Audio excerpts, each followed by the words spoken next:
اگر مرد کی آنکھوں میں حیا نہیں ہے تو یقیناً جو ہے وہ کل اس کی خاتون اگر بازار نکلتی ہے تو اس کو بھی بے حیائی سے دیکھا جائے گا۔ خوب یہ سب سے پہلا کردار مرد کا ہے۔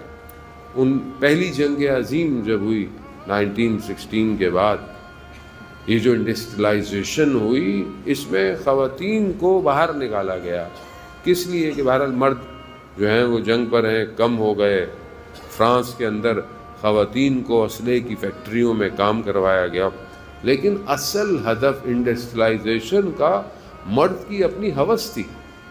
مرد ظاہر میں جو نعرہ لگاتا ہے دنیا کے کہ بھئی خاتون آزاد ہونی چاہیے، آزاد ہونی چاہیے، کوئی آزاد نہیں ہے، کوئی اس کو آزادی نہیں ہے۔ یہ آزادی صرف مرد نے اپنی ہوس کے لیے خاتون کو باہر نکالا ہے، ورنہ خاتون کا اصل کردار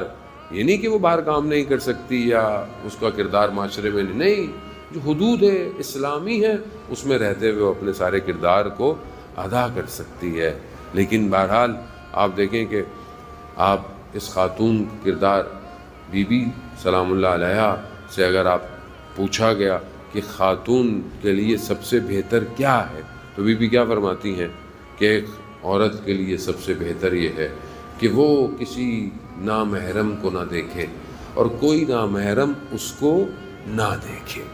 خوب یہ کردار، یعنی وہ سب انسان سب باہر، بعض اوقات پھر لوگ سوال کریں باہر پڑھنے نہ جائیں کام پہ، نہ، اگر آپ جا رہے ہیں تو آپ کو آپ کے حدود پتہ ہونے چاہیے، آپ کو لباس پتہ ہونا چاہیے، آپ کو پتہ ہو کہ انسان کو کس طریقے سے گفتگو کرنی ہے، کیونکہ اصل معاشرے کی جو ستون ہے، جو اس کی بیس ہیں، وہ ہلتے ہی خاتون کے کردار سے ہیں۔ اگر ایک خاتون اچھی ہو تو وہ معاشرے کو بہت کچھ دے سکتی ہے۔ آج آپ کے سامنے کہ جو بہرحال واقعات فلسطین کے اندر ہو رہے ہیں، جو مقاومت میں مضبوطی ہے وہ ان ماؤں کے کردار کی وجہ سے ہے کہ گو کہ بے شک ملبوں سے بچوں کے لاشیں جو ہے وہ نکل رہے ہیں، اور جو حالت آپ کے سامنے ہے دنیا اس کو دیکھ رہی ہے کہ کتنا ظلم اور ستم ہو رہا ہے، لیکن اس ظلم و ستم میں اگر استقامت ہے تو ان ماؤں کی وجہ سے ہے کہ جنہوں نے اپنے وطن سے اسلام کی بقا کے لیے فرزند پیدا کیے ہیں۔ اگر ہم بھی چاہتے ہیں کہ بہرحال ہمارا معاشرہ بہتر ہو، پہلا کام اپنے گھر کے اوپر ہے، پہلا کردار انسان کی اپنی زندگی ہے۔